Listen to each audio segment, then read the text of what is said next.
dia, crianças, tudo bom? Vamos dar continuidade aos nossos estudos. Peguem o livro de ciências, tá certo? E vamos dar continuidade na página 112, tá certo? Sobre os estudos dos tecidos, tá bom? Então, nós falamos na videoaula de ontem sobre os tecidos epiteliais, tá certo? Hoje nós vamos conhecer um pouco sobre os tecidos conjuntivos, tá certo?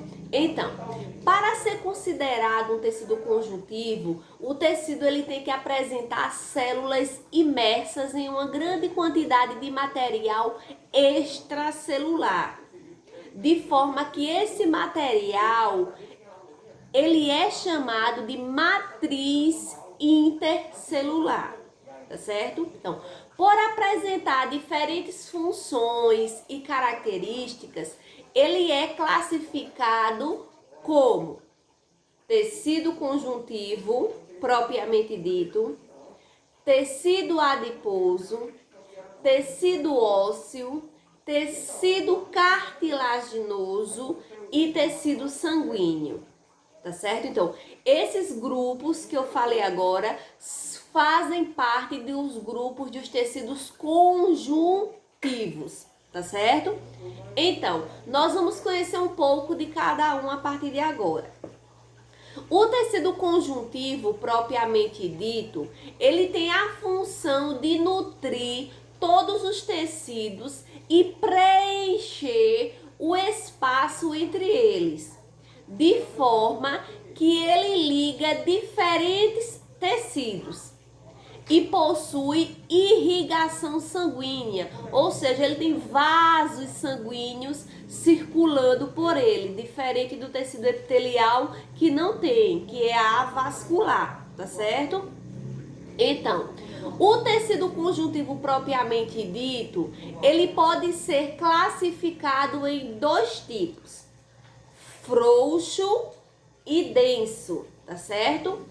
O tecido frouxo, ele possui poucas fibras proteicas, ou seja, fibras de proteína, e auxilia o tecido epitelial, tá certo? Então, ele vai estar disposto revestindo diversos órgãos, ou seja, nós vamos encontrar o tecido frouxo no revestimento, ou seja, na cobertura de diversos órgãos. E uma de suas características principais é a pouca quantidade de fibras de proteínas existentes. Já o tecido conjuntivo denso, ele vai apresentar mais fibras de proteínas, né? Tanto que se diz que ele é rico em fibras proteicas. E por ele ter essa grande quantidade de fibras proteicas, ele se torna resistente, tá certo? E ele vai se encontrar ao redor de órgãos como se fosse uma cápsula protetora. O tecido conjuntivo, ele apresenta três tipos de fibras proteicas, tá certo? Que vão ser as fibras colágenas, elásticas e reticulares, tá certo? Então, quando nós falamos das fibras proteicas colágenas, nós estamos falando das fibras que são responsáveis pela resistência e tração dos tecidos. Já as fibras elásticas, elas cedem a tração devido a uma substância chamada de elastina que elas possuem, porém elas voltam à forma original, tá certo? Já as fibras proteicas reticulares, elas ligam o tecido conjuntivo a outros tecidos e nos espaços que existem entre um tecido e outro, elas abrigam células, tá certo? Então, falando agora sobre o tecido adiposo, nós vamos ver que o tecido adiposo, ele é um tecido frouxo, tá certo? Que fica localizado sob a pele, ou seja, abaixo da camada da pele. E ele compõe a medula óssea também. Então, A célula que compõe esse tecido, ela é chamada de célula adiposa ou célula adipócito, tá certo? E armazena gordura em seu citoplasma. Então, como função, o tecido adiposo vai ter 3 funções específicas, que é a de proteção dos órgãos contra traumatismo, a de reserva de energia e a de formar uma camada de isolamento térmico, tá certo? Ou seja, as pessoas que têm mais tecido adiposo, que têm mais camada de gordura, geralmente elas sentem menos frio do que as pessoas magrinhas, que têm menos tecido adiposo, tá certo?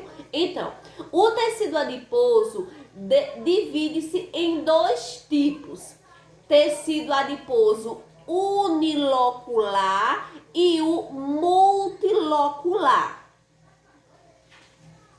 O tecido ósseo, ele é o tecido que compõe os nossos ossos, tá certo? O tecido ósseo, ele vai proteger os órgãos importantes, como é a medula espinhal.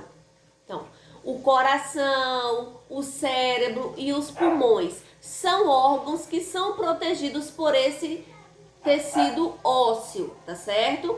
No caso da medula espinhal, ela está onde? Ela está dentro da coluna vertebral, que é formada por tecido ósseo, né? O coração, ele está, e os pulmões, ele está por trás da caixa torácica, dos ossos, né? Que compõe essa região aqui. O cérebro, ele vai estar protegido pelo crânio, que é formado por tecido ósseo, tá certo? Então, a resistência apresentada por eles, né, por esses ossos, é devido à presença de minerais, tá certo? Na sua composição intercelular. Então, e uma grande quantidade de fibras colágenas. Então, essa grande quantidade de minerais e de fibras colágenas é o que faz com que o tecido ósseo, ou seja, com que o osso, ele tenha a resistência natural que ele apresenta.